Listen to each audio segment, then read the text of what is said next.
भगवते वासुदेवाय। ओम नमो भगवते वासुदेवाय। ओम नमो भगवते वासुदेवाय। नमो भगवते वासुदेवाय। ओम नमो भगवते वासुदेवाय। नारायणं नमस्कृतं नारायणं नमस्कृतं नरं नरोत्तमं नरं चैव नरोत्तमं देवीं सरस्वतीं व्यासं देवीं सरस्वतीं व्यासं ततो जयमुदीरये ततो जयमुदीरये। मूकं गुरुदिवासालं मूकं गरुडिवाचालं अङ्गुलं गिरिं मङ्गलं यते गिरिं यत्कृपातमहं वन्दे यत्कृपातमहं वन्दे श्रीगुरु दीनतारिणं श्रीगुरुं दीनतारिणं परमानन्दमाधवं परमानन्दमाधवं श्रीचैतन्यैश्वरं श्रीचैतन्य ईश्वरं। हरिः ॐ तत्सत्।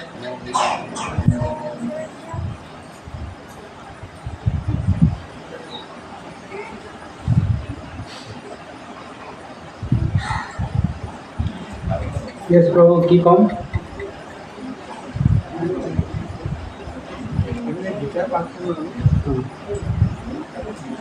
Normally, अपने वो कंटिन्यू करिए।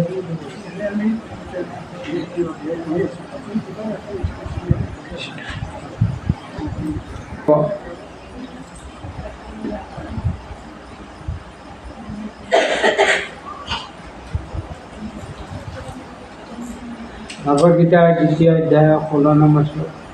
नासतो विद्यते भावो नासते विद्यते भावो नासातो विद्यते भावो नासते विद्यते भावो भावो विद्यते सतः भावो विद्यते सतः भावो विद्यते सतः भावो विद्यते सतः उभयोरपि दृष्टान्तो उभयोरपि दृष्टान्तो उभयोरपि दृष्टान्तो उभयोरपि दृष्टान्तो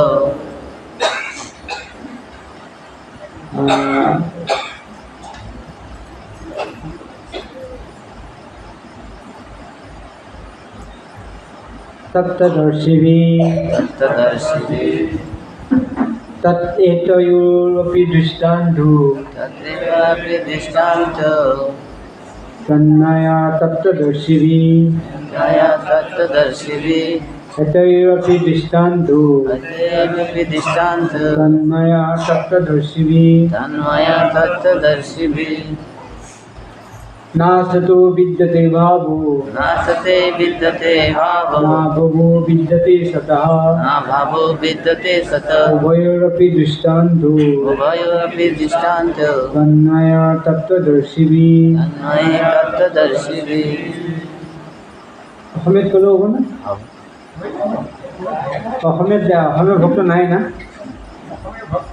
পুৰি খাবলৈ নাপায়, পিটিকাত লগত সানি খাবলৈ নাপায়।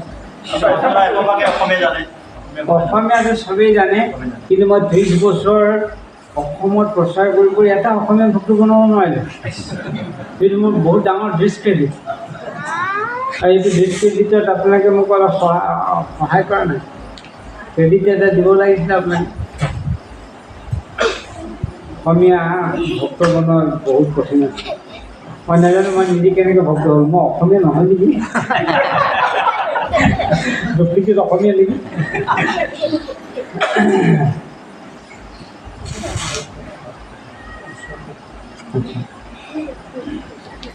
এনেই শব্দটো যিহেতু কোনোবা কাৰোবাৰ অসমীয়া মানুহৰ কামত যদি পৰি যায় ভাল নহয়।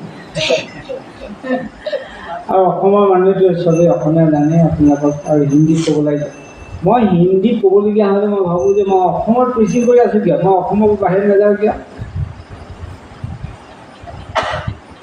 কাৰণ হিন্দী স্পীকাৰটো অসমত আহিলেও হিন্দী কি হয়, আৰু মই অসমতে থাকি আকৌ হিন্দী কি ক'বলগীয়া হয়।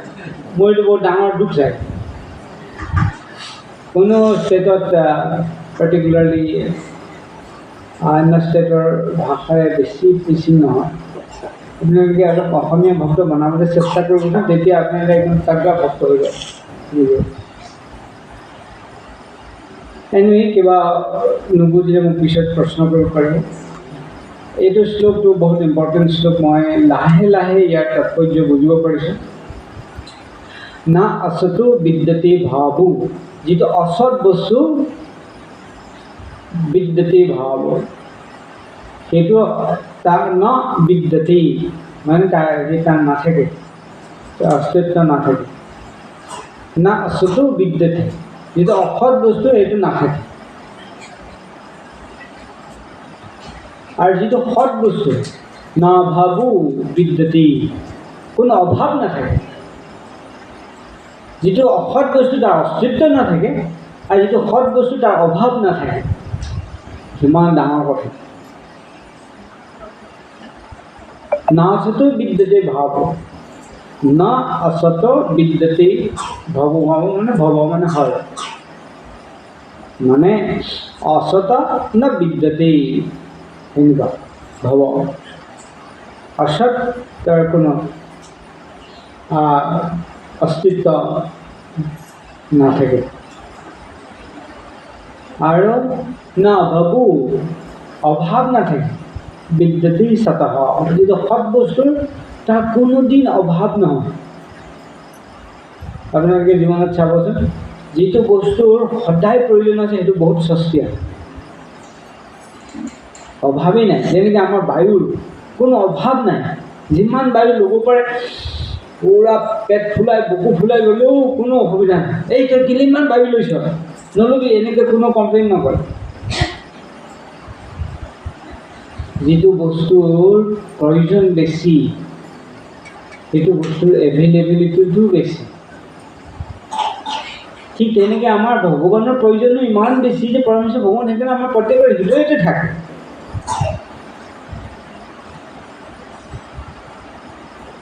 বায়ু আমি জ্বলে তলে গ'লে কোনো বায়ুৰ কাৰণে টোপোলা বান্ধিব নালাগে। যেনেকৈ আমি ক'ৰবাত পিকনিক খাবলৈ গ'লে গেছৰ চিলিণ্ডাৰ এটা লৈ ফুৰিব লাগে, ঠিক তেনেকৈ আমি ভ্ৰমণ কৰিবলৈ যাওঁতে কেতিয়াও আমি এটা বায়ুৰ বেগ এটা, বায়ুৰ টোপোলা এটা লৈ ফুৰিব নালাগে। কাৰণ এইটো ৰেডলি এভেইলেবল কৰি দিছে। তাতকৈ ভেলুটো কম আছে পানী, সেইকাৰণে এতিয়া অলপ পানী চানী কিনিবলগীয়া হ'ব পাৰে। তাতোতকৈ ভেলুটো কম আছে অন্ন, সেইকাৰণে অন্নটো বহুত এভেইলেবল নহয়। তাৰমানে অন্ন নাখালেও পানী খাই পেলাই 30 দিন জীয়াই থাকিব পাৰে। কিন্তু বায়ু নোহোৱাকৈ 30 ঘণ্টা কি 1 ঘণ্টা জীয়াই থাকিব নোৱাৰে। আমি নোৱাৰোঁ কমচে কম, কিন্তু যোগীসকলে পাৰে।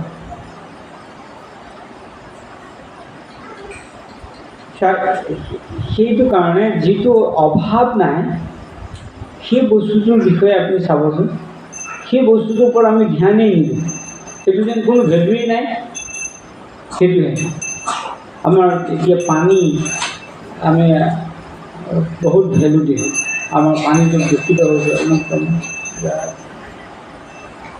ৰাজবিহাৰী কি যায়, ৰাজবিহাৰী নাম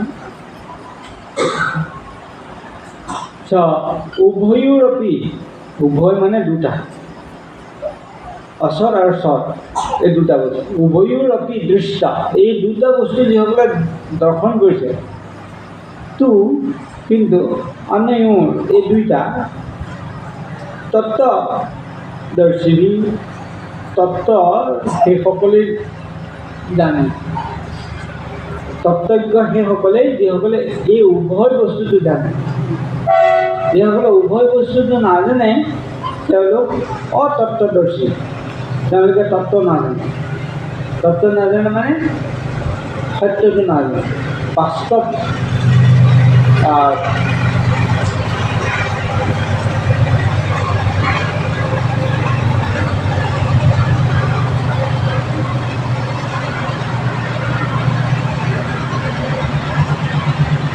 বাস্তৱ বস্তুৰ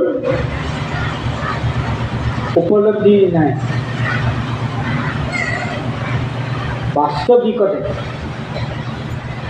একচুৱেলি বস্তু বুলি ক'লে ভাগৱতৰ একদম প্ৰথম শ্লোকতে আছে, বাস্তৱম বস্তু অত্ৰ তাপত্ৰ নিৰ্মিলনম। বাস্তৱ বস্তু যদি জানে নহয় তেতিয়াহ'লে কি হয় জানে, তাপত্ৰ উন্মিলনম। তিনিটা তাপৰ পৰা আপুনি মুক্তি পাই যায়। সত্য বোলা বস্তুটো বাস্তৱ বস্তুটো বা তত্ত্ব বস্তুটো তেনেকুৱাই। এই সত্যৰ আৰাধনা, বস্তুৰ আৰাধনা, বাস্তৱ বস্তু, বস্তু বুলি ক'লে বাস্তৱ বস্তু লিখা হয়। বাস্তৱ বস্তু অৰ্থ ৰিয়েল অবজেক্ট। আমাৰ এজন ইস্কনৰ গুৰু, তেওঁ এখন কিতাপ লিখিছে, আপুনি পঢ়িছে নেকি? Substance and shadow. Substance and shadow বুলি এখন কিতাপ লিখিছে, বস্তু আৰু তাৰ ছায়া। এই হিচাপে সকলো সময়তে দুটা বস্তু আমি দেখোৱেই, বস্তু আৰু ছায়া। Object and its reflection or refraction or shadow, এনেকুৱা বস্তু আৰু তাৰ ছায়ামূৰ্তি। এই দুটা বস্তু থাকে। এই জগতখনেই দুটা বস্তুৰে গঠিত। সেইকাৰণে এই জগতখন দ্বন্দ্বময় বুলি কয়। দ্বন্দ্ব মানে দ্বন্দ্ব, দুটাৰে গঠিত। সুখ দুখ, মান অপমান, দিন ৰাতি, ছাবষ্টেন্স শ্বেডো, সৎ অসৎ, এনেকুৱা দুটা বস্তু। এই দুটা বস্তুৰ ওপৰত যদি এটাৰ ওপৰত ধ্যান দিয়ে, সেইজন ব্যক্তি অতত্ত্বজ্ঞ। তেওঁলোকে তত্ত্ব নাজানে, সত্য নাজানে, বাস্তৱ বস্তুৰ উপলব্ধি তেওঁলোকৰ নহয়। আমাৰবিলাকৰ অৱস্থা হৈছে তেনেকুৱাই। আমাৰবিলাকৰ তিনিটা পৰ্দাৰ সন্তাপিত কিয় বা নহয়, তিনিটা পৰ্দাৰ দূষিত কিয় বা নহয়, কাৰণ আমি বাস্তৱ বস্তুটোৰ বিষয়ে নাজানো। শ্বেডো বা ছাবষ্টেন্স, শ্বেডো বা ৰিফ্লেকশ্যন, ছায়া বা প্ৰতিবিম্ব, সেইটোৰ ওপৰত আমি বেছি গুৰুত্ব দিওঁ। সেইকাৰণে আমি অলপ দুখী। শ্ৰীমদ ভাগৱতমৰ দশম স্কন্ধৰ 2য় অধ্যায়ত দেৱকী দেৱী গৰ্ভত কৃষ্ণ সোমাই থকা অৱস্থাত দেৱতাসকলে কিভাৱে স্তুতি কৰিছে? সত্যব্ৰতম সত্য পৰম সত্যম সত্যেশ যোনিম নিহিতম চ সত্যে সত্যেশ সত্যম মৃত সত্য নেত্রম সত্যাত্মকম তম শরণম প্রপন্নম। পরমেশ্বর ভগবানের যে পরিপূর্ণ সত্য, ত্রিসত্য, সত্য নেত্র, সত্যাত্মকম, শ্রীমদ ভাগবতের মধ্যে লিখা আছে। সত্যি প্রতিষ্ঠিত কৃষ্ণ, সত্যমত্র প্রতিষ্ঠিত, সত্যম সত্যাংশ গোবিন্দ, তস্মৎ সত্য হি নামতঃ। তেওঁৰ নাম সত্য। কৃষ্ণ সত্যৰ পৰা আহিছে। সত্যি প্ৰতিষ্ঠিত কৃষ্ণ, সত্যতেই কৃষ্ণ প্ৰতিষ্ঠিত, সত্যম অত্ৰ প্ৰতিষ্ঠিত, কৃষ্ণতেই সত্য প্ৰতিষ্ঠিত। যিটো সত্য সেইটো বস্তু, বাস্তৱ বস্তু, সেইটোৱে তত্ত্ব। কৃষ্ণই কৈছে যৌমং জন্ম কৰ্ম সময়ে দিব্যম এবং যৌ ব্যতি তত্ত্বতঃ। যৌ ব্যতি মানে জনা, যে ব্যক্তি তত্ত্বতঃ, তত্ত্বত যথাৰ্থ ৰূপে, পৰিপূৰ্ণ ৰূপত প্ৰকৃত যিটো সত্য, সেই যথাৰ্থ ৰূপত যিসকলে জানে কৃষ্ণ, কাৰণ কৃষ্ণই সত্য। সত্যি প্ৰতিষ্ঠিত কৃষ্ণ, সত্যম অত্ৰ প্ৰতিষ্ঠিত।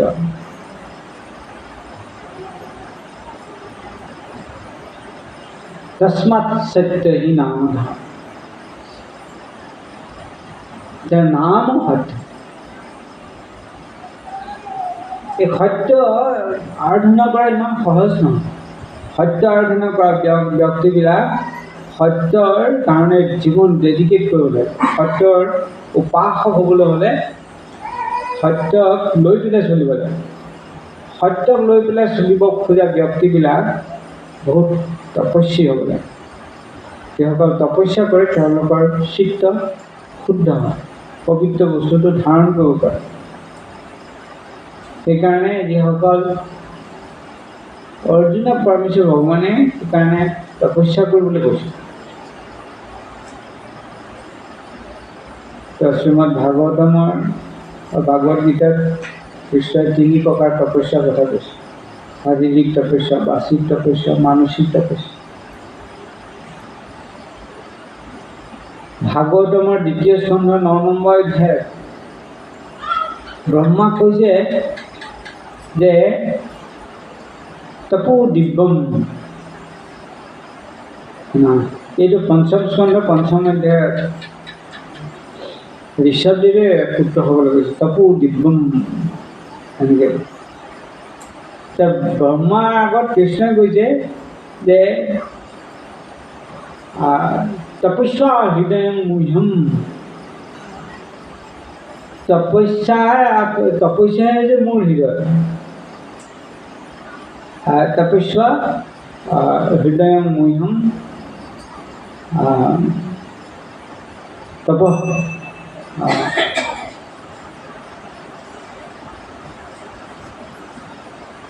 তপস্যাহম, কৃষ্ণক আকৌ তপস্যাহম, মই তপস্যা বুলি কৈছে। মোৰ হৃদয়খনে তপস্যা, বা তপস্যাৰ তেওঁৰ হৃদয়, ভগৱানৰ হৃদয়, আৰু ভগৱানেই তপস্যা এনেকৈ বুলি কৈছে। যিসকলে এনেকৈ ভগৱানৰ নিমিত্তেই অলপ তপস্যা কৰে, তেওঁলোক মানে যিসকলে শাস্ত্ৰবিহিত তপস্যা কৰে, ভগৱানৰ প্ৰীত্যৰ্থ তপস্যা কৰে, তেওঁলোক ধীৰে ধীৰে শুদ্ধ হৈ যায়, পবিত্ৰ হৈ যায়, তেওঁলোকে সত্য আৰাধনাৰ যোগ্য ব্যক্তি হৈ যায়। শিল প্ৰভুপাদে আমাক স্বাভাৱিকভাৱে তপস্যা কৰিবৰ কাৰণে 4:30 মংগলাৰতি কৰিবৰ কাৰণে তিনিচুকীয়া এজন ভক্তই মোক শিকাইছিলে, নেপালী ভক্ত। তেওঁ কৈছিলে 24 কা হাৱা লাখ টকা কা দাৱা, ৰাতিপুৱা হাৱাটোৱেই লাখ টকাৰ কাম কৰে। তেওঁ বহুত গীতা ভাগৱতৰ কথা নাজানে, কিন্তু বহুত কথা তেওঁ শুনি শুনি মুখস্থ হৈ যায়, বয়সস্থ ব্যক্তি। কিন্তু অকল বুজুৰ্গসকলে, বয়সস্থসকলে যি শাস্ত্ৰৰ বিষয়ে কয়, তেনেকুৱা কথা কিছুমান আহি পেলাই মোৰ আগত কেতিয়াবা কয়।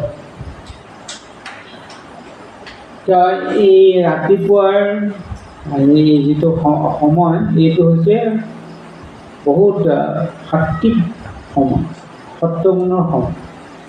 এই সময়ত যদি কোনোবাই ভক্তি কৰে, তেতিয়াহ'লে তেওঁ উন্নতি কৰে। আৰু এই ৰাতিপুৱা উঠাটোৱেই হৈছে বহুত ডাঙৰ কঠিন ব্যাপাৰ। অসমীয়াত মানে এটা কথা আছে যে মাছৰ চিকুণ মোৱা আৰু টোপনিৰ চিকুণ পুৱা। বঢ়িয়া টোপনি আহে। আৰু ৰাতি যদি গৰম পৰে, ৰাতিপুৱা অলপ ঠাণ্ডা ঠাণ্ডা পৰে যে সেই টোপনিটো বঢ়িয়া লাগে। আৰু ঠাণ্ডা দিনতো এনেও অলপ ৰাতিপুৱা কাপোৰ চাপোৰ এৰিবলৈ মন নাযায়।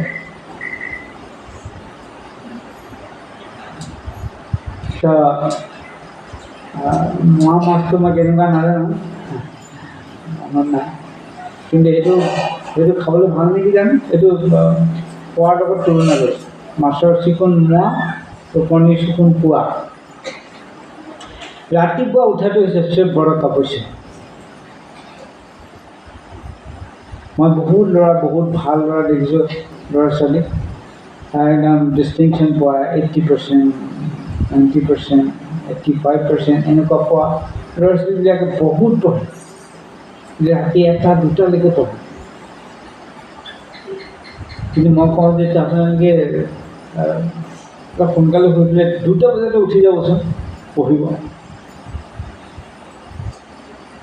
বোলে পৰীক্ষা শেষ হোৱাৰ পিছত চেষ্টা কৰিম। পৰীক্ষা শেষ হ'ল, কিন্তু তাৰপিছত এতিয়া বোলে সোনকালে টোপনি নাহে। বছ এইটো অভ্যাসত পৰিণত হৈ গ'ল। পঢ়োঁতে অভ্যাসত পৰিণত হৈ গ'ল।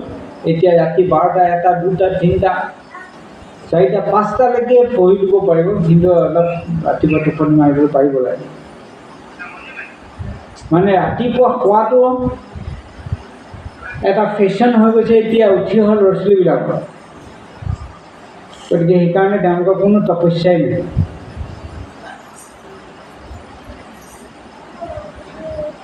আপোনালোকে ব্ৰহ্ম মুহূৰ্তৰ বিষয়ে চাবচোন।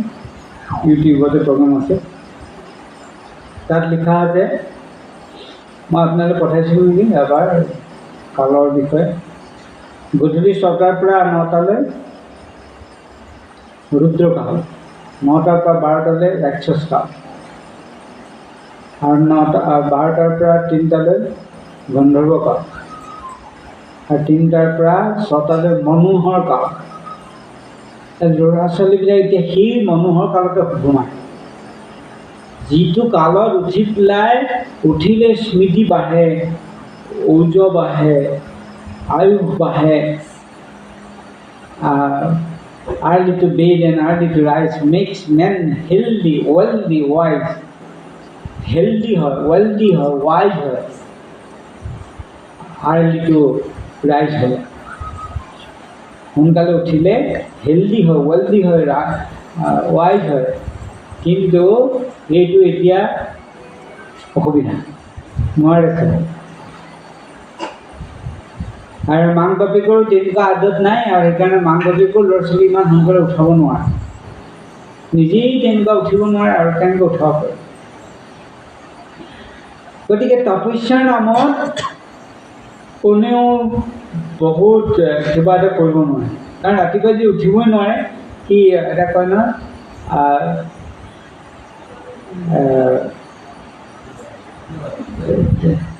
দেৰিকে শিয়ালে শুই থকা শিয়ালে হাঁহ ধৰিব নোৱাৰে।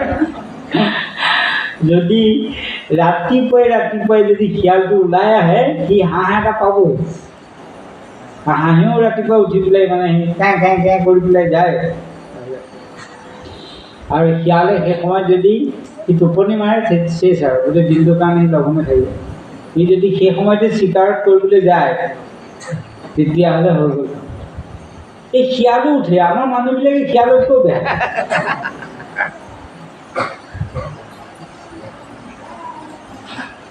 এনেকৈতো হ'লে নহ'ব। কৃষ্ণ পাব লাগে আমাৰ কিমান ডাঙৰ কথা। আৰু আমি যদি কুকুৰৰ কিছুমান ভাল গুণ আছে, শিয়ালৰ কিছুমান ভাল গুণ আছে, এইবিলাক গুণো আমাৰ মাজত যদি নাথাকে, আৰু আমি নামত কৃষ্ণ ভক্ত মানে কৃষ্ণ ভক্ত, মইতো কৃষ্ণ ভক্ত, মইতো এইবিলাক একো নাখাওঁ নহয়।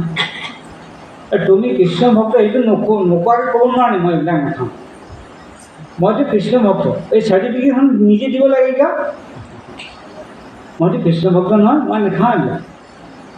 আৰু তুমি কৃষ্ণ ভক্ত কিমান হয় নহয় পিছৰ কথা, তুমি এইটো নোখোৱা সেইটো কথা ক'লেই হ'ল। এইভাৱে চাৰ্টিফিকেটবিলাক আমি নিজে দি থাকোঁ যে মই কৃষ্ণ ভক্ত, মই মাছ মাংস বিড়ি চিগাৰেট এইবিলাক একো নাখাওঁ। গুৰু আৰু কৃষ্ণই যেতিয়ালৈকে আমাক চাৰ্টিফিকেট নিদিয়ে, আমাৰ এই চাৰ্টিফিকেটখনৰ কোনো ভেলু নাই। মই কৃষ্ণ ভক্ত বুলি ক'বলৈ লজ্জাবোধ কৰিব লাগে। যি মনোহৰ কালৰ সদব্যৱহাৰ কৰিব পৰা নাই, যি একো তপস্যা নকৰে, সেইজনক পৰমেশ্বৰ ভগৱানে হৃদয়ত গ্ৰহণ কৰিব নেকি? ব্ৰহ্মাক কৈছে যে তুমি মোৰ বহুত প্ৰিয়, তুমি যে তপস্যা কৰিছা, তুমি মোৰ হৃদয়ত বাস কৰিছা। এই যে 3 প্ৰকাৰ তপস্যা আছিলে, কোনে ক'ব পাৰিব? কায়িক তপস্যা, বাচিক তপস্যা, মানসিক তপস্যা।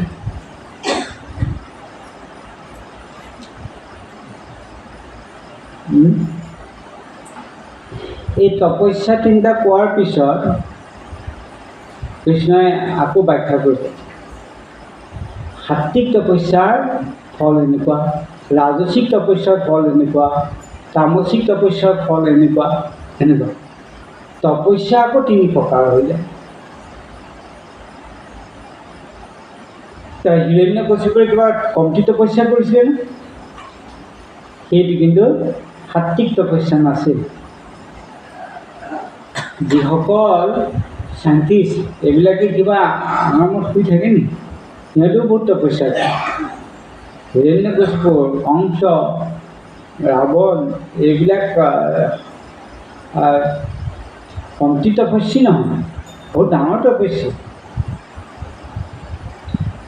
এইবিলাক তপস্যাটো পৰমেশ্বৰ ভগৱান সন্তুষ্ট নহয়। কিন্তু ব্ৰহ্মাই যিটো তপস্যা কৰিছে, ভগৱান কিমান সন্তুষ্ট হৈ গ'ল। সেই তেনেকুৱা সাত্বিক তপস্যা কৰিব লাগে। সাত্বিক তপস্যা শুৰু হয় মনোহৰ কালত। ৰাতিপুৱা সময়ছোৱা শিল প্ৰভুপাদে ইণ্টাৰনেশ্যনেলি এটা টাইম ঠিক কৰি গৈছে, মানে মৰ্ণিং 4:30 ৰাতিপুৱা সূৰ্য উদয় বা সূৰ্য উদয়ৰ সময় 4:30 পৰা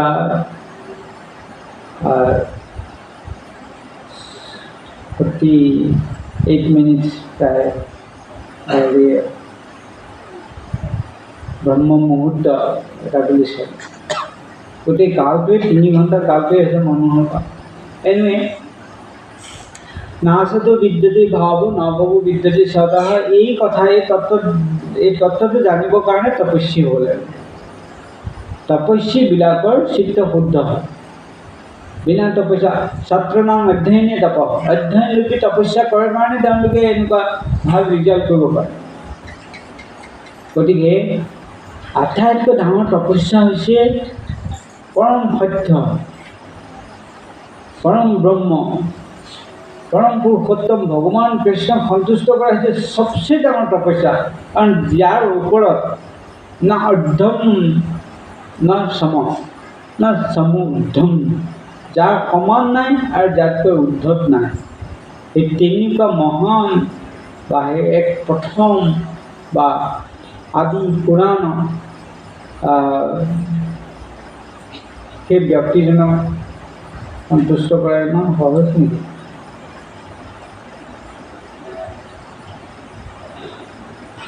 তপস্যা কৰিলে চিত্ত শুদ্ধ হয়, সেইটোৱে একচুৱেলি মই ক'ব বিচাৰিছোঁ। যেতিয়া চিত্ত শুদ্ধ হয় তেতিয়াহ'লে তত্ত্ববিলাক হৃদয়ত প্ৰকাশ হয়। Srila Prabhupada introductionত লিখিছে, our very existence is in the atmosphere of non-existence. এই একেটা বস্তু। We are entangled, our own existence is entangled within the non-existential object. মানে আমাৰ অস্তিত্ব থকা যিটো আত্মা, যিটো মৰণ নাই, জন্ম নাই, তাৰ ক্ষয় নাই, এনেকুৱা নাই, সেই তেনেকুৱা বস্তু যিটো নিত্য শাশ্বত পুৰাণ, সেইটো বস্তু কেনেকুৱা অৱস্থাত পৰি গ'ল? non-existential object or environment or other form. Our very existence is in the atmosphere of non-existence. Bhagavad Gita পাতনি প্ৰথম ভাগৱত ৰাষ্ট্ৰৰ মাজতে আছে। আমাৰ অস্তিত্বটো অস্তিত্বহীনতাৰ মাজত আটকি আছে। অস্তিত্বহীনতা মানে কি? যিটো অস্তিত্ব নাই তেনেকুৱা। মানে আমাৰ শৰীৰটোৰ অস্তিত্ব নাই। শৰীৰটো অস্তিত্ব নাই মানে শৰীৰ বুলি এটা বস্তুৱেই নাই। পঞ্চভূতৰ এটা পিণ্ড, পঞ্চভূতৰ পিণ্ডটো একেলগে মিলি পেলাই এটা শৰীৰৰ নিচিনা হৈছে। এই তাৰ ভিতৰত এই আত্মাটো, আমি আত্মাটো তাত প্ৰৱেশ কৰিছোঁ। কিন্তু এই আৱৰণটো এটা নন এক্সিষ্টেঞ্চিয়েল অবজেক্ট, মানে অস্তিত্বহীনতাৰ, তাৰ নিজস্ব অস্তিত্ব নাই। শ্ৰীল প্ৰভুপাদে ভাগৱত গীতা আৰু এটা ঠাইত তাৎপৰ্যত এটা কথা লিখিছে, মই মোৰ চকুত পৰা নাছিলে, কিন্তু ৰসৰাজ প্ৰভু তেওঁ বৃন্দাবনত লেকচাৰ দিওঁতে তেওঁ এটা লাইন ক'লে। কোনটো লাইন ক'লে মোৰ এতিয়া মনত নাই, কোনটো চেপ্টাৰৰ পৰা কৈ দিলে, পঢ়িলে আপোনালোকে মনত কৰিব। শ্ৰীল প্ৰভুপাদে মানে লিখিছে যে আমি যিটো বস্তু বুলি কওঁ সেই বস্তুটো নামহে থাকে, বস্তুটো নাথাকে, এনেকৈ বুলি ক'লে। মানে উদাহৰণস্বৰূপে আমি যদি কওঁ এইটো আঙুলি, এইটো আঙুলি নেকি? এনেকৈ চুই চালে দেখোঁ এইখনতো ছাল। ছালৰ ভিতৰত হাড়দি আছে, এইটো নখ। আঙুলিটো কোনটো? ছালটো নে, হাড়দিটো নে, নখটো নে, কিটো? কোনটো আঙুলি? তাৰমানে তাততো 3টা বস্তু পাই গ'লো না এতিয়া। আঙুলি বুলি যেতিয়া তোমাওঁ সেইটো যদি একদম ভালদৰে চুবলৈ, চাবলৈ, এনালাইচিছ কৰিবলৈ যাওঁ তেতিয়া আঙুলিটো হেৰাই যায়, স্কিন ওলায়, হাড়দি ওলাব, নখ ওলাব, কিবা কিবি পাই যাম, কিন্তু আঙুলিটো নাপাওঁ। এখন বোলে টেবুল, এখন টেবুল নেকি? এই টেবুলটো নহয়, এখন কাঠহে। এইটো এনেকুৱা ধৰণৰ ডিজাইন কৰিছে, এনেকুৱা এনেকুৱা এনেকুৱা কাঠৰ, এইটোতো কাঠ, এইটো কাঠ, এইটো কাঠ, এইটো চবেই কাঠেই দিওঁ। টেবুলটো ক'ত? টেবুল কেৱল শব্দহে আছে, নাম মাত্ৰ আছে, বস্তু নামত টেবুল নাই। বস্তু নামত অন্য কিবা এটাহে আছে। দিছ ইজ কল আ চতু। এইটোকে কয় ঔষধ, যাৰ নাম আছে, নিজস্ব অস্তিত্ব নাই। আঙুলি আছে, কিন্তু আঙুলি বিচাৰিবলৈ তাক আমি কিবা কিহে পাওঁ। এইটো পানী বোলে, পানী এনালাইচিছ কৰিলে হাইড্ৰজেন অক্সিজেন, পানী ক'ত বোলে? পানী পানী বিচাৰি আহিছিলোঁ, দেখোন পানীটো চুই গৰম চৰম কৰোঁতে দেখোন নাইকিয়া হৈ গ'লে, নাইকিয়া হৈ পেলাই আকৌ হাইড্ৰজেন অক্সিজেন পাই গ'ল। তো পানী ক'ত? পানীও নাম মাত্ৰ তলে। তো এনেকৈ নাম আৰু নামী, এই দুটা বস্তুৰ আমি কেতিয়াবা এনালাইচিছ কৰি চাইছোঁনে? এইবিলাক যদি এনালাইচিছ কৰোঁ, তেতিয়াহ'লে এই শ্লোকটো বুজিব পাৰিব। এইটো শ্লোকটো আপোনালোকে পঢ়ি পাৰ হৈ বুজি গ'ল। না চতু বিদ্যতে ভাবো নাভাবো বিদ্যতে সেটা উভয়কে দৃষ্টান্ত তন্ময় তত্ত্বদৰ্শিনী। তো আপোনালোকেতো এই দুটা পঢ়ি যোৱাৰ পিছতো আপোনালোকে তত্ত্বদৰ্শী হৈ যাব লাগিছিল। এই দুটাতো আপোনালোকে পঢ়ি গ'ল। যিটো অসৎ বস্তু তাৰ অস্তিত্ব নাই, যিটো সৎ বস্তু তাৰ অভাৱ নাই, এই শৰীৰটো অসৎ, তাৰ আত্মাটো সৎ, আপুনি তত্ত্বজ্ঞ বছ।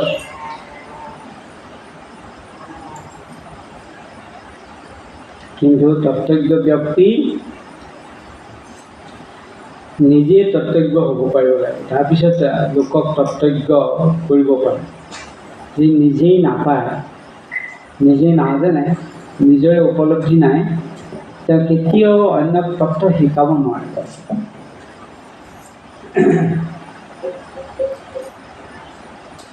আমি কৃষ্ণ ভগৱানৰ ভক্তসকলে অন্য ভক্তক কৃষ্ণ দিব লাগে। কৃষ্ণ যে তোমাৰ, কৃষ্ণ দিতে পাৰ, তোমাৰ চকুতি আছে, আমিতো কাংগাল, কৃষ্ণ কৃষ্ণ বুলি ধাৰিত পাছত আছে। গুৰুদেৱৰ ওচৰত প্ৰাৰ্থনা কৰোঁতে আমি তেনেকেই গাওঁ, গুৰুৱে আমাক কৃষ্ণ দিব। তেওঁ কৃষ্ণ দিব পাৰে, তেওঁৰ লগত কৃষ্ণ আছে। আৰু আমি কৃষ্ণ ভাৱনা মৃত হ'ব বিচাৰোঁ। কৃষ্ণৰ ভাৱনা, কৃষ্ণৰ অমৃতময় স্বৰূপটো আমি লাভ কৰিব বিচাৰোঁ। কাৰণ কৃষ্ণ হৈছে মধুৰ, অধৰম মধুৰম, মদনম মধুৰম, গমনম মধুৰম। Everything belongs to Krishna. Is simply sweet, is a sweetest person. কেৱল মধুৰ। সেই মধুৰ বস্তুটো আমাক গুৰুৱে দান কৰিব বিচাৰিছে, গুৰুৱে দিব বিচাৰে, আৰু সেইটো আমি পাবৰ কাৰণে ইচ্ছুক, আৰু সেইকাৰণে আমি গুৰু গ্ৰহণ কৰিছোঁ। এতিয়া গুৰুৱে কৃষ্ণ দিবৰ কাৰণে ইচ্ছুক। কৃষ্ণ তেওঁৰ, কৃষ্ণ দিব পাৰে, কিন্তু শিষ্যই ল'ব পাৰিব জানো?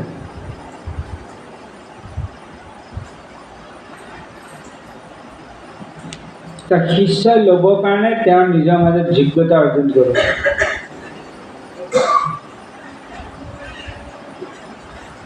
আপোনালোকে শুনিছে নাজানো, মকৰ ধ্বজ বুলি এটা মেডিচিন আছে, আয়ুৰ্বেদিক নেকি, মকৰ ধ্বজ। মানে মৃত্যুৰ সময়ত যদি মকৰ ধ্বজ খুৱাই দিয়ে, সি এঘণ্টা বাচিবলগীয়া মানুহ 4 ঘণ্টা বাচি যায়, 10 মিনিটৰ মানুহ 10 ঘণ্টা বাচি যায়। এনেকুৱা মকৰ ধ্বজ, এনেকুৱা ধৰণে এটা মেডিচিন। মকৰ ধ্বজটো বোলে ক'ব নোৱাৰোঁ দেই, এইবিলাক ৰেকৰ্ডিং হৈছে যদিও আপোনালোকে উৎসৱ কৰিব, ক'ৰ পৰা ধাৰ কৰা বিদ্যা আনি পেলাই মই কৈ দিছোঁ। কিন্তু এই ধাৰ কৰা বিদ্যা বা এই কথাটো এটা উপমা, এটা এক্সাম্পল লৈ পেলাই মই বাস্তৱ বস্তুটো, অন্য বস্তুটোৰ বিষয়ে কথা পাতিম। কিন্তু এইটো কথা চৰ্চা হৈছে, মই শুনিছোঁ, আৰু সেইকাৰণে মই আপোনালোকক কৈছোঁ। কিন্তু মই মকৰ ধ্বজটো খায়ো পোৱা নাই, দেখিও পোৱা নাই, চায়ো পোৱা নাই। কিন্তু মই এইটো বৰ উস্তাদ নহয়, কিন্তু মই শুনিছোঁ কাৰণে কৈছোঁ। যাই হওক, মকৰ ধ্বজ নহ'লে তেনেকুৱা এটা নাম হ'ব পাৰে, কিন্তু সেই মেডিচিনটো বনাই সিংহিনী বা বাঘিনীৰ দুগ্ধৰ দ্বাৰা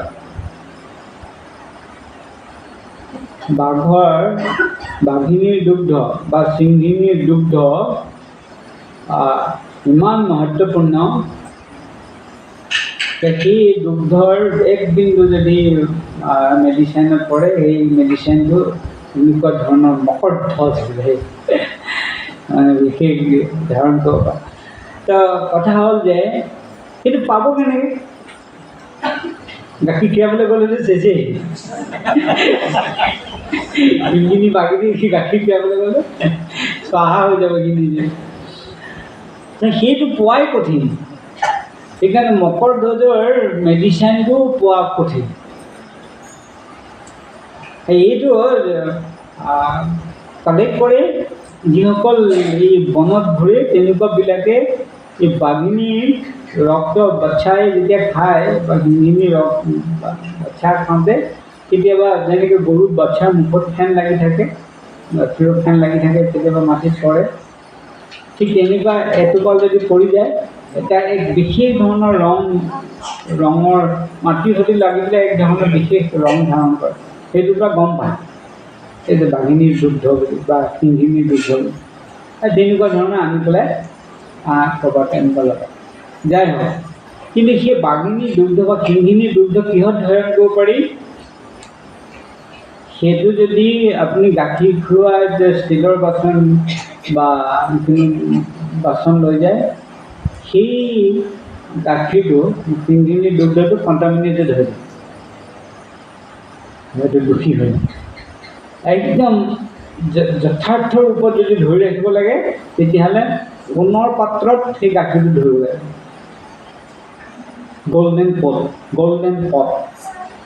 গল্ডেন পটত সোণৰ পাত্ৰত যদি বাঘিনীৰ বা সিংহিনীৰ দুগ্ধ ধৰিব পৰা যায় তেতিয়াহ'লে সেই বস্তুটো মানে সেইটো সতেজ যথাৰ্থভাৱে পায়। নহ'লে সেইটো যদি সোণৰ পাত্ৰ নহয় পেলাই অন্য পাত্ৰ হয় তেতিয়াহ'লে কণ্টামিনেটেড হয়। কথাখিনিৰ তাৎপৰ্য এইটোৱেই যে আমাৰ হৃদয়খন এই তামৰ নে সোণৰ নে কিহৰ এইটো কথা বুজাবলৈ যায়। আমাৰ যদি হৃদয়খন যথাৰ্থতে ভক্তি ধাৰণ কৰিব লাগে, যিটো সিংহিনী বা বাঘিনীৰ দুগ্ধৰ নিচিনা খুব দিব্য মানে মহান, তেনেকুৱা এটা বস্তু, দিব্য বস্তু, ভক্তিটো এটা দিব্য বস্তু। ভক্তি এই জগতৰ বস্তুৱেই নহয়। আমাৰ শংকৰদেৱে মাধৱদেৱে দেখিছে হৰি নাম ৰসে বৈকুণ্ঠ প্ৰকাশে প্ৰেময় মৃত শ্ৰীমন্ত শংকৰে পাৰবাণী দিলে বহে ব্ৰহ্মাণ্ড এই ব্ৰহ্মাণ্ড ভেদ কৰি আহিছে শংকৰদেৱ শ্ৰীচৈতন্য মহাপ্ৰভু মহান আচাৰ্যসকলে এই যিটো দিব্য বৈকুণ্ঠ জগতৰ বৈকুণ্ঠৰ নাম এই জগতত তেওঁলোকে প্ৰকাশ কৰাইছে। এই জগতৰ বস্তু নহয়, এইটো দিব্য জগতৰ বস্তু। হৰি নামৰ ৰসে বৈকুণ্ঠ প্ৰকাশ হয়, বৈকুণ্ঠতে ইয়াৰ প্ৰকাশ হয়। আৰু সেইকাৰণে যে হৰিনাম শুদ্ধভাৱে হৰিনাম কৰে সেইখন একদম বৈকুণ্ঠলৈ ৰূপান্তৰিত হৈ যায়। সেইকাৰণে ভগৱানে কৈছে বৈকুণ্ঠকো পৰিহৰি যোগীলো হৃদয় এৰি থাকো মই সাক্ষাৎ তথা নাহং তৃষ্ণামি বৈকুণ্ঠে না যোগিনা হৃদয় যত্ৰ গায়ন্তি মদ্ভক্ত তত্ৰ তৃষ্ণামি না। যিহেতু প্ৰভুৰ নাম যিটো বৈকুণ্ঠ জগতৰ বস্তু, সেই নাম যদি কোনোবা শুদ্ধভাৱে আচৰণ কৰে, শুদ্ধভাৱে লয়, তেওঁ পৰমেশ্বৰ ভগৱানক আকৰ্ষণ কৰি পেলাই বৈকুণ্ঠকো পৰিহৰি, বৈকুণ্ঠকো ত্যাগ কৰি পেলাই যোগীৰে একান্তভাৱে প্ৰভুক ধ্যান লগাই থাকে। সেই যোগীৰ হৃদয় এৰি পেলাই ভগৱানে এই সংকীৰ্তনত যোগদান কৰে। এই হৰি নাম কৰিবৰ কাৰণে, হৰি নাম ধাৰণ কৰিবৰ কাৰণে, কৃষ্ণ ধাৰণ কৰিবৰ কাৰণে, ভক্তি ধাৰণ কৰিবৰ কাৰণে যোগ্য ব্যক্তি কোন? সেই যোগ্য ব্যক্তিজনৰ হৃদয়ৰ কথা পাতিছোঁ। যিখন হৃদয়ত ভক্তি প্ৰকাশ হ'ব সেই হৃদয়খনে হৈছে পাত্ৰ। এই হৃদয়খন বনাব লাগিব। তত শ্মশানং হৃদয়ং বতেদং যদ্গৃহ্যমানং হৰিনামধেয়ম। ভাগৱতৰ ২য় স্কন্ধৰ ৩য় অধ্যায়ৰ ২৪ নম্বৰ শ্লোক। কিমান ক'লো?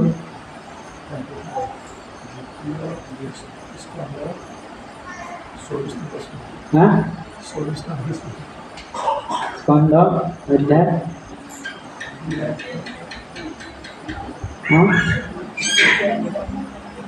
দ্বিতীয় খণ্ডৰ ২য় অধ্যায় দ্বিতীয় খণ্ড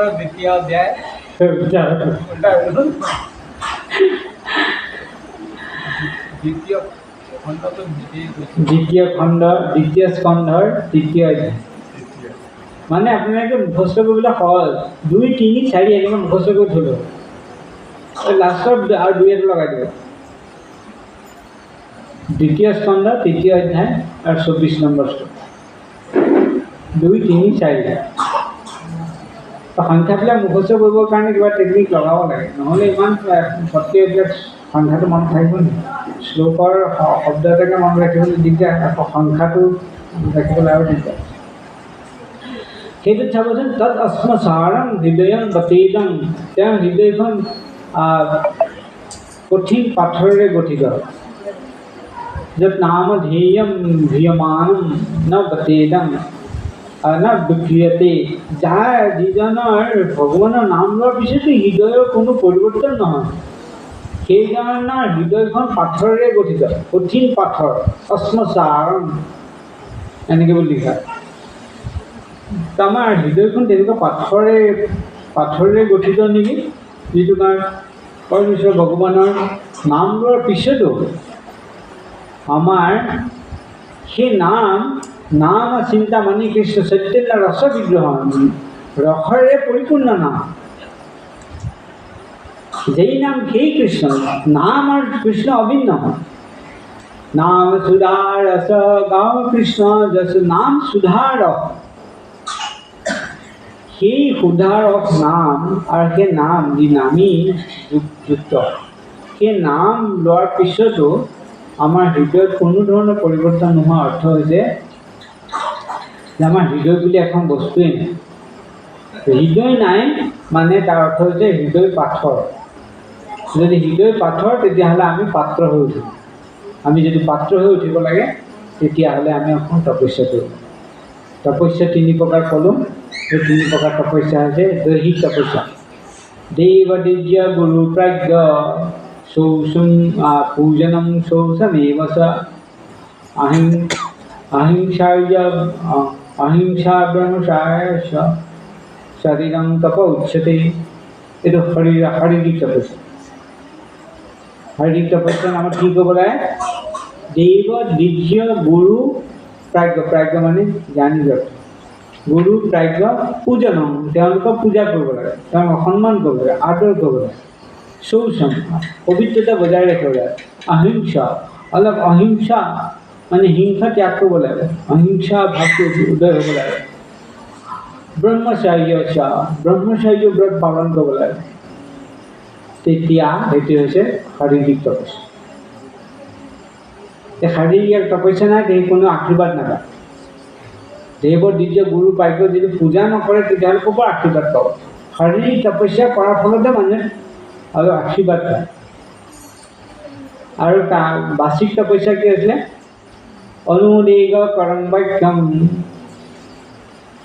সত্যম হিতম সত্যম প্ৰিয়ম হিতম সজত সাধ্যায় ব্যবসান শৈব বাংময়া তপ উচ্যতে। অনুদেগ্যকৰণ বাক্যম, বাক্য কাকো উদ্বেগ দিব নালাগিব, এনজাইটি দিব নলগা হ'ব লাগে, সত্য হ'ব লাগে, প্ৰিয় হ'ব লাগে, হিত সাধন কৰা হ'ব লাগে। আৰু ব্ৰহ্মচৰ্য শ্ৰদ্ধায় সদায় বেদ অধ্যয়ন কৰিব লাগে। সেয়া হৈছে মানসিক বাৰ্ষিক তপস্যা। আৰু মানসিক তপস্যা সৌম্যম সন্তুষ্ট মৌনম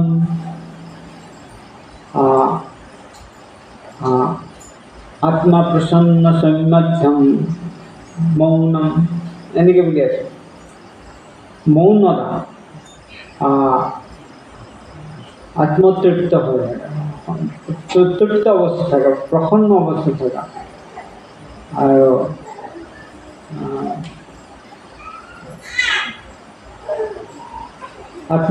মানে মনৰ শুদ্ধতা বজাই ৰখা। একচুৱেলি যিমান প্ৰব্লেম হয় প্ৰথমতে মনত আহে, তাৰপিছত বচনত আহে, তাৰপিছত শৰীৰত আহে। সেইকাৰণে যাৰ মন শুদ্ধ বাকী দুটা শুদ্ধ হ'ব। আমি যিমান কৰি আছোঁ চব মন শুদ্ধ কৰিবৰ কাৰণে কৰি আছোঁ। আমাৰ আচৰণ শুদ্ধ কৰি আছোঁ, আমাৰ বচনৰ ওপৰত নিয়ন্ত্ৰণ কৰি আছোঁ। বচনৰ বেগ নিয়ন্ত্ৰণ কৰি আছোঁ, যাতে আমি মনৰ বেগ কণ্ট্ৰল কৰিব পাৰোঁ। মনৰ এইবিলাক ভাৱ সংশুদ্ধি, সম্যতম, মৌনম, এইবিলাক ভাৱবিলাক যথাৰ্থ সংশুদ্ধি হ'ব লাগে। এইবিলাক তপস্যা যেতিয়া আমি কৰিম নাই, তেতিয়া আমাৰ হৃদয়খন বাস্তৱিকতেই অলপ কোমল হ'ব, নৰম হ'ব।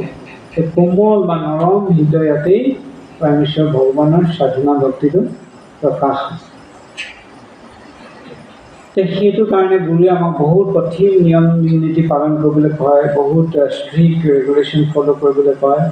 আৰু সেইবিলাক যদি আমি গুৰুৰ কথা, গুৰুৰ মুখ পদ্ম বাক্য চিত্ত ডেকৰীয়া ঐক্য আৰু নকৰিহো মনে আশা, আৰু যদি একো আশা নকৰাকৈ গুৰুৰ বাক্যটোকে একমাত্ৰ চিত্ত ধাৰণ কৰি সেইমতে চলিব পাৰোঁ, তেতিয়া দিব্য জ্ঞান সৈতে প্ৰকাশিত যিটো আত্মা উপলব্ধিৰ কথা, ভগৱত উপলব্ধিৰ কথা, সেইবিলাক চব আমাৰ চব ভিতৰে চব প্ৰকাশ হৈ যায়, হৈ থাকে। কিন্তু সেইটো কাৰণে অকণমানটো গুৰুৰ আদেশ পালন কৰা এটা তপস্যা কৰিব লাগে। গুৰুৰ আদেশ যিমানে পালন কৰিম, সেই হৃদয়খন সিমানেই কোমল নৰম হয়, আৰু জীৱনটো সিমানেই চিধা চাধা চিম্পুল হয়। যিমানে মানুহ চিম্পুল হয় সিমানেই পবিত্ৰ হ'ব পাৰে। যিমানে কপটীয়া হয়, কপট হয়, সিমানেই মানুহ দুৰাচাৰী, ভ্ৰষ্টাচাৰী, নষ্টাচাৰী এনেকুৱা। আমি এইটো কথা শিকিলোঁ যে শৰীৰটো হৈছে অসৎ, আত্মাটো হৈছে সৎ। শৰীৰৰ সেইকাৰণে পৰিৱৰ্তন হৈ থাকে। প্ৰতিটো শৰীৰটোকে আমি সৰু বাচ্ছাৰ পৰা এতিয়ালৈকে আমি এইটো মই বুলি পিকচাৰ যিমান আমি প্ৰতি 5 বছৰ 10 বছৰ মূৰত পিকচাৰবোৰ দেখাই থাকোঁ, মোৰ শৰীৰৰ পৰিৱৰ্তন হৈ থাকে।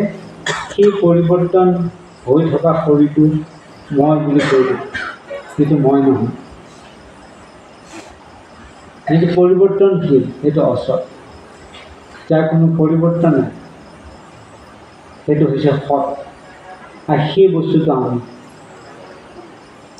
সেই সৎ বস্তুটোৰ বিষয়ে পৰমেশ্বৰ ভগৱানে ভাগৱত গীতাৰ 2য় অধ্যায় 12 নম্বৰ শ্লোকৰ পৰা 29 নম্বৰ শ্লোকলৈকে বহুত কয়। এইবিলাক কথা আপোনালোকে পঢ়িছে। কিন্তু এই সৎ আৰু অসৎ এই দুটা বস্তুৰ ভেদটো ভালদৰে উপলব্ধি কৰিলে সেইজনেই মানে যথাৰ্থতে বিজ্ঞ ব্যক্তি, বুদ্ধিমান ব্যক্তি, জ্ঞানী ব্যক্তি, বা সেইটোৱে আমাৰ স্বৰূপ উপলব্ধি, সেইটোৱেই স্বৰূপ জ্ঞান, তেনেকুৱা। Thank you very much. Any question, comment, কিবা প্ৰশ্ন, মন্তব্য, আপত্তি, আবেদন?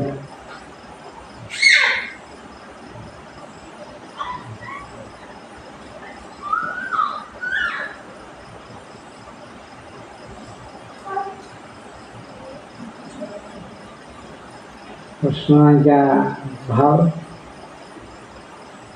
খালি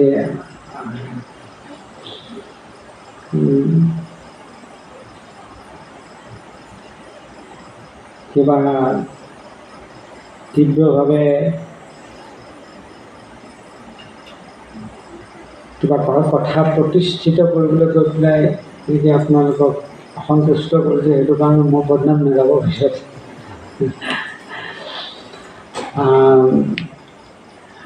মই আশা কৰোঁ আপোনালোকে আজি এই শ্লোকটো এইটো আৰু কেইবাৰমান শুনিব। মই আগতে বহুবাৰ শুনিছোঁ স্বামী ৰামসুখ দাস তেখেতৰ এটা লেকচাৰৰ পৰা এই কথাটোৰ ওপৰত মই বহুত গভীৰভাৱে প্ৰভাৱান্বিত হৈছোঁ।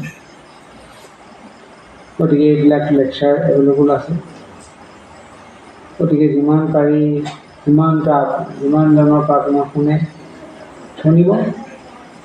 নাচতো বিদ্যতে ভাৱনা ভাৱ বিদ্যতে, যিটো বস্তু অভাৱ নাই সেই বস্তুটো আমি উপলব্ধি কৰিব নোৱাৰোঁ।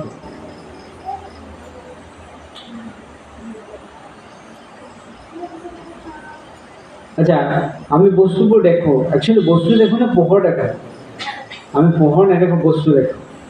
কিন্তু পোহৰহে আমি এক্সপিৰিয়েঞ্চ কৰোঁ, বস্তুটো এক্সপিৰিয়েঞ্চ নকৰোঁ। মানে এতিয়া এইখন গাড়ীখন আহিব, এই গাড়ীখন আহি পেলাই মোৰ চকুৰ মাজেদি মোৰ চকুৰ মাজেদি সোমাই গ'ল নেকি ভিতৰত?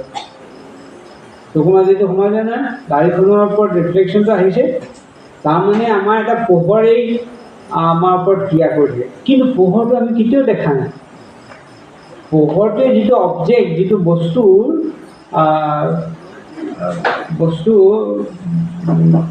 আমাক ৰিফ্লেকশ্যন আনি দিব বিচাৰে, সেই বস্তুটোৰ ওপৰত ধ্যান দিওঁ, কিন্তু পোহৰটোৰ ওপৰত ধ্যান দিওঁ। সেইটো সদায় পোহৰৰ কাৰণে বস্তুবোৰ দেখোঁ, কিন্তু পোহৰৰ ওপৰত ধ্যান দিওঁ। আৰু বায়ুৰ ওপৰতে আমাৰ গোটেই জীৱনটো, কিন্তু বায়ুৰ ওপৰত ধ্যান দিওঁ।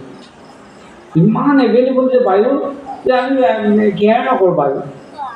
ঠিক এনেকৈ আত্মা পৰমাত্মা ইমান এভেইলেবল, আমি কেয়াৰ নকৰোঁ। তেনেকুৱা নিচিনা।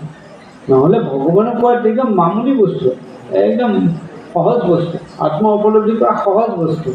কাৰণ আমি নিজে নিজকে উপলব্ধি কৰিবৰ কাৰণে কিমান সময় লাগে। কিন্তু সময় লাগে আমাৰ স্বভাৱটো চেঞ্জ কৰিবৰ কাৰণে, আমাৰ স্বভাৱক জয় কৰিবৰ কাৰণে সময় লাগে। স্বভাৱ বিজয়ম স্বয়ম, স্বভাৱ জয় কৰিব পাৰে যিজনে, সেইজনে বীৰ্যৱান ব্যক্তি, সেইটো বুলি কোৱা। গতিকে আশা কৰোঁ বুঢ়ৈঘাটত তেনেকুৱা বীৰ্যৱান পুৰুষ স্ত্ৰী তেনেকুৱা ওলাওক আৰু কৃষ্ণ ভগৱানকে প্ৰচাৰ হওক। হৰে কৃষ্ণ কৃষ্ণ কৃষ্ণ হৰে হৰে, হৰে ৰাম ৰাম ৰাম হৰে। জয় শ্ৰী प्रभुपाद की, वेद वक्तव्य की, जय।